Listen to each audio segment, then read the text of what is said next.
Bonjour, bonjour, chers abonnés sur la chaîne, chers passionnés amis des oiseaux, des canaris, des chardons, et encore une nouvelle vidéo sur Canaries du 28. Donc aujourd'hui, grosse journée de nettoyage les amis. Donc à savoir que aujourd'hui c'est le dernier nettoyage dans cette configuration, parce que dans 2 semaines je dois démonter toutes les cages, toutes les volières de 2,47 m et je dois les laver au Karcher pour la période hivernale. Donc du coup aujourd'hui je dois refaire tous les plateaux, donc les plateaux des 2 salles, les grilles de fond, les parois de fond, et je dois remettre un nouveau papier les amis. D'accord?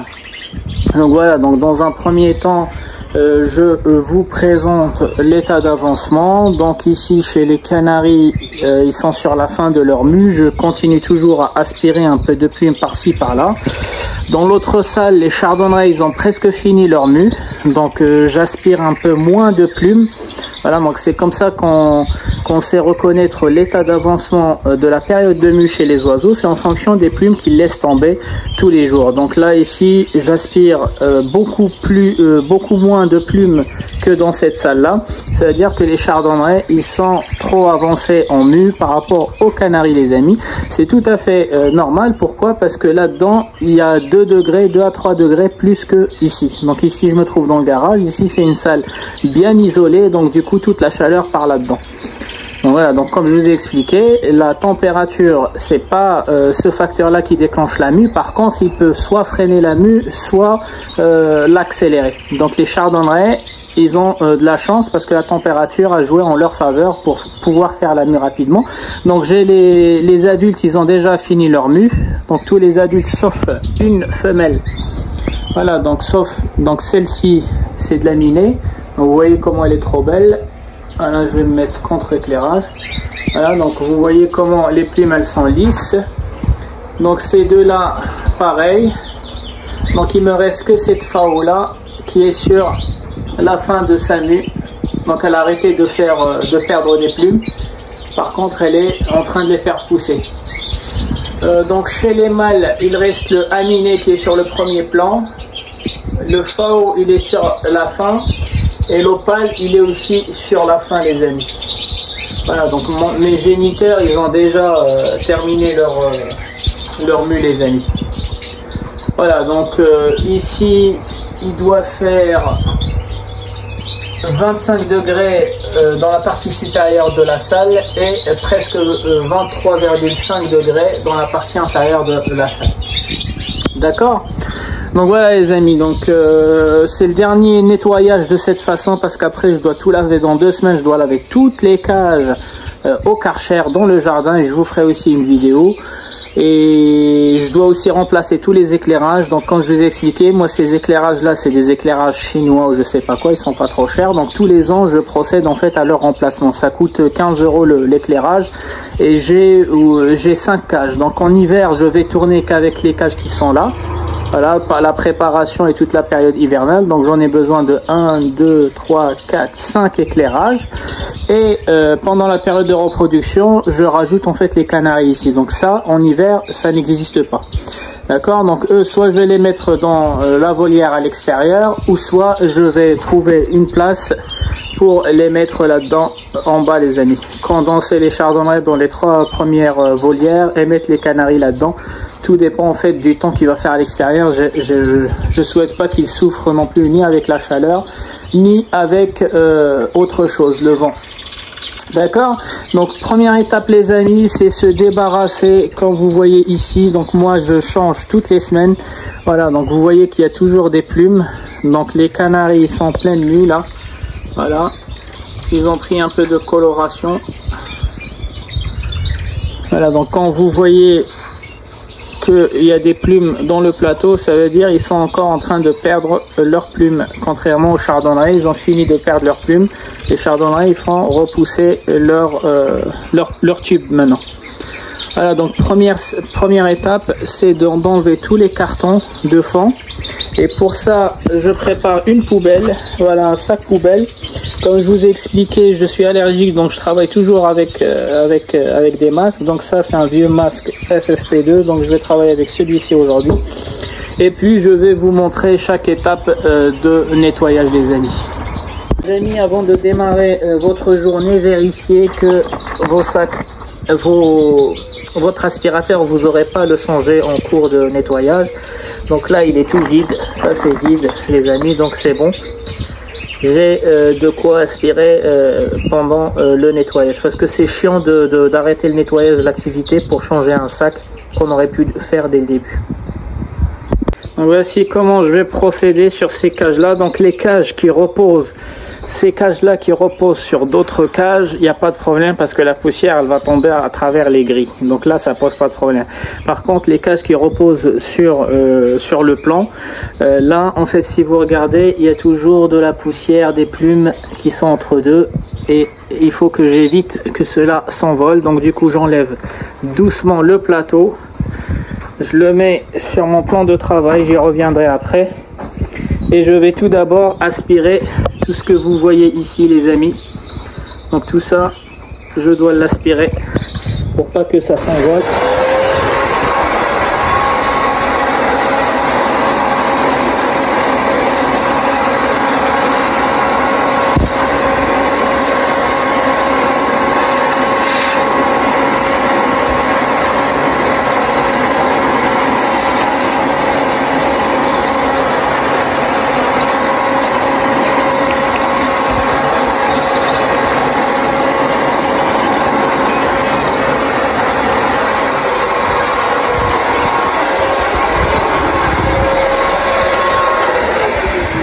Voilà, donc maintenant on va s'occuper de ça les amis. Donc les amis, comme je vous ai déjà expliqué lors d'une vidéo, il faudra toujours analyser. C'est le moment pour analyser ce qui s'est passé en fait pendant la semaine chez vos oiseaux. Donc pas de fiente particulièrement bizarre, liquide ou trop noire. Voilà, donc le premier perchoir ici, le deuxième perchoir ici, de part et d'autre des fientes. Donc ils mangent un peu tout. Donc il y a beaucoup de plumes, ce qui correspond en fait à la période de mue. Donc ils sont dans la première phase qui est de perdre leurs plumes les amis. Voilà, donc ça, ce sont des plumes, le duvet, voilà, des plumes larges. Et ça, ce sont les plumes, les rémiges. Voilà, les rémiges ne sont jamais symétriques les amis. Pourquoi? Parce qu'ils ne sont pas sollicités pareil, symétriquement.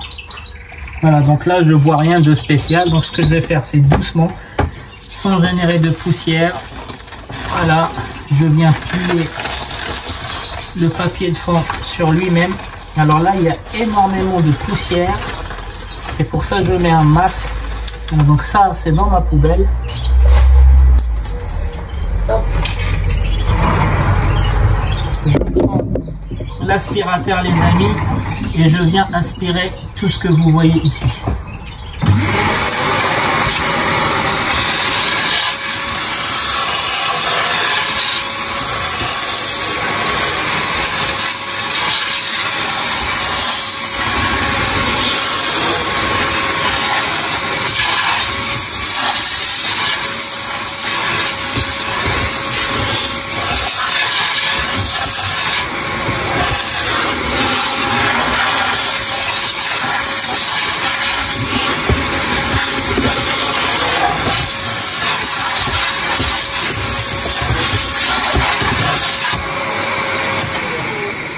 Voilà les amis, donc là je n'ai enlevé que les plumes, que la poussière. Par contre vous voyez il reste toujours des traces, ça on va s'en occuper après.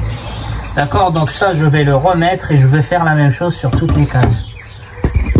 Donc les amis, quand vous voyez là, j'ai enlevé tous les cartons de fond de cage, idem dans l'autre salle les amis. Donc je viens de finir, j'ai aspiré. L'idée c'est de travailler sans la poussière, sans pouvoir respirer la poussière et toute la saleté. Donc du coup maintenant ce que j'ai fait c'est que j'ai préparé mon bac, c'est un bac de rangement. Voilà, c'est un bac de rangement, il y a de l'eau de javel dedans, il y a de l'eau et maintenant il suffit de retirer les grilles les amis, hop, et les mettre là-dedans, idem, on retire les grilles et on les met là-dedans. Voilà, donc du coup ça je vais le faire. En même temps j'ai préparé ici un seau avec l'eau de javel et un chiffon les amis. Donc ce que je vais faire, c'est que le temps que toutes les grilles, donc je vais enlever toutes les grilles, canaries et chardonnerets, les mettre là-dedans, les laisser minimum une heure. Donc c'est de l'eau froide, donc je rappelle que l'eau de javel elle est beaucoup plus active quand l'eau elle est froide que quand elle est chaude parce qu'elle s'évapore. Donc du coup je vais enlever toutes les grilles, je vais les mettre là-dedans et pendant que c'est en train de se désinfecter, en fait je viens avec le chiffon que je vous ai montré pour nettoyer toutes les parois de fond et les perchoirs aussi les amis. Donc vous voyez il y a un peu de dépôt. Voilà, donc tout ça, je dois l'enlever et une fois que j'aurai nettoyé tout ça, je vais donner un coup de brosse à ces cages-là pour enlever les dernières saletés et puis je vais les rincer à l'eau froide. D'accord, donc idem, là entre-temps, ce que je vais faire, une fois que j'aurai mis toutes les grilles là-dedans, en fait, je vais venir et brosser à sec, brosser les façades des cages les amis, parce que vous voyez très bien qu'il y a... Vous voyez ici la saleté, donc ça aussi je vais les enlever. Il y a des plumes collées sur les façades. Voilà, donc ça je dois le faire pour toutes les cages, un truc comme ça, je dois enlever toutes les crasses et toutes les plumes. Voilà, vous voyez ici il y a beaucoup de plumes sur le mangeoire. Bah, je dois toutes les aspirer et les enlever à l'aide de cette brosse là. Vous voyez, donc je résume, je dois remettre les grilles de toutes les cages là-dedans. Pendant que c'est en train de se désinfecter, je dois brosser toutes les façades et aspirer la poussière plus les plumes. Et ensuite, je prends mon chiffon et je dois nettoyer les parois de fond de cage avec les perchoirs. Et je reviendrai sur les cages pour donner un petit coup et les rincer avant de les remettre. À tout à l'heure les amis. Donc les amis, là, je viens de nettoyer toutes les façades des cages. Bon, je les ai débarrassées de la souille, je les ai débarrassés des plumes aussi collées et un peu de poussière. Donc maintenant je vais commencer par nettoyer les perchoirs. Donc comme vous pouvez le voir les amis, je vais mettre ça de côté. Voilà, donc c'est sale. Donc un torchon, de l'eau de javel et je vais frotter. Voilà. Alors moi ça je le fais une fois par semaine. Là c'est pour ça les perchoirs ils sont pas trop crades. Et j'ai beaucoup d'oiseaux par cage. Donc moi je conseille à ceux, en fait dans les canaries ils ont des problèmes de pattes, la gale ou la peau, les écailles trop sèches ou quoi que ce soit, de faire ça régulièrement les amis et désinfecter régulièrement. Et surtout éviter de mettre le papier couvre-perchoir ou du papier vert les amis, parce que ça va encore plus abîmer les pattes de vos oiseaux.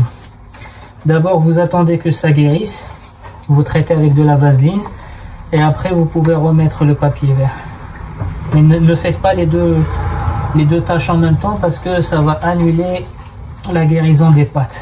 Voilà, donc là il est propre. Je vérifie aussi à l'intérieur s'il y a des trucs bizarroïdes ou quoi que ce soit. Rien du tout. Donc je dois faire ça pour tout le monde les amis. Donc les amis, une fois que j'ai fait les perchoirs, donc maintenant on va faire les parois. Donc c'est pareil avec le torchon. Il faudra venir enlever toutes les traces. Donc ça peut être des fois de la pâtée, des fois ça peut être des taches de sang parce qu'ils sont en période de mue et qu'ils s'arrachent les plumes, ils saignent un petit peu. Des fois c'est la poussière aussi. Des fois ce sont les taches du bain. Quand ils prennent leur bain en fait ça tache les parois. Voilà, donc ça je le fais idem. Je dois enlever avec une vieille brosse à dents tout ce qui est dans les jonctions et puis je vous reprends tout à l'heure les amis. Donc les amis, après avoir nettoyé les grilles, les frottés, je les ai séchés, rincés, séchés et je les ai mis dans les cages. Donc maintenant je reviens sur le plateau. Rappelez-vous tout à l'heure on avait débarrassé le fond de cage mais on n'avait pas encore nettoyé. C'est fait exprès parce que je dois encore aspirer. Donc là pendant 3 heures ou 4 heures de nettoyage j'avais laissé le plateau comme ça. Donc je vais d'abord l'aspirer, après je lui donne un coup de torchon.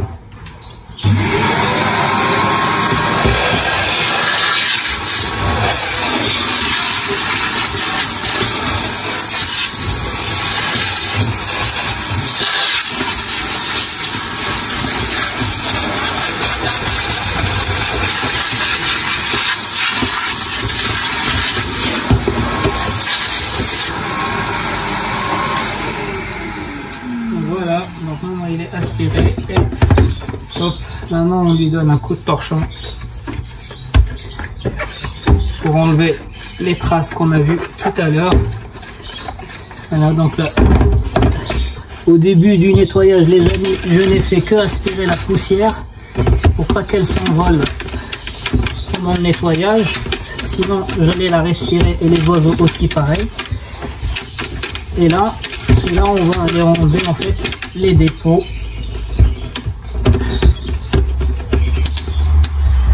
Voilà, donc moi ce genre de nettoyage, je le fais une fois par mois les amis. Sinon, j'alterne. Une semaine, je nettoie les grilles. Une semaine, je nettoie les bacs. Voilà. Et une fois par mois, je fais les deux. En même temps, que ça soit en hiver ou en été. Ce qui va changer, c'est juste en hiver, je vais utiliser un peu de copeaux de maïs. Et en été, bah, j'utilise pas de copeaux, j'utilise aucune matière. Voilà, donc là il est propre. N'oubliez pas cette façade là. Pourquoi? Parce que cette façade là, elle est en contact avec la cage d'en dessous les amis. Pour les gens qui superposent les cages, n'oubliez pas de nettoyer aussi cette façade là qui est en fait le plafond des cages suivantes. Voilà, donc là c'est propre, c'est sec. Et donc du coup je remets un nouveau papier. Hop. Et puis je le remets, je dois faire la même chose sur toutes les cages les amis. Les amis, donc voici le résultat. Voilà, toutes les cages elles sont propres, je viens de leur donner aussi la pâtée.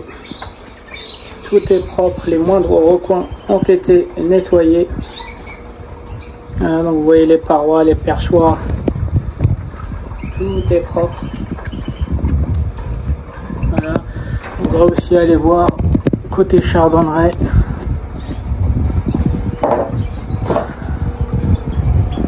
Voilà, donc tout est propre.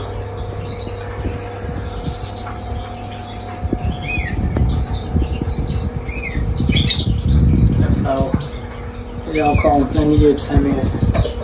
Voilà les jaunes aussi.